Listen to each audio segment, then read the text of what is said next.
Hello, I'm Stuart. Before we start, we want to share that this video uses AI for graphics and voice, but all the information is manually researched by our team.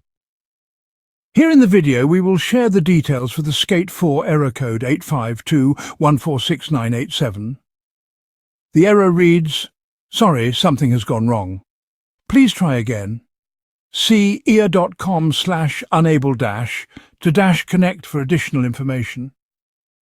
As per our research, this error occurs when players try to connect to the game, but instead of getting in, they receive this message. According to our research, this error is likely due to an account linkage issue or server problems caused by high traffic. The first thing you should check is whether your PlayStation or Xbox account is linked to the correct EA account that you used to sign up for the playtest.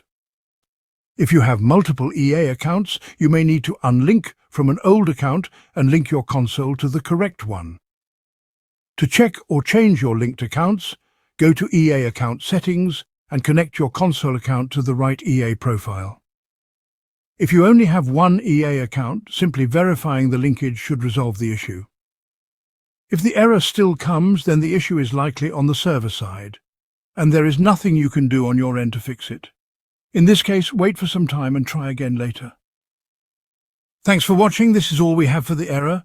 If this video helped, don't forget to like, share and subscribe. Have any questions or issues? Drop them in the comments below. See you in the next one.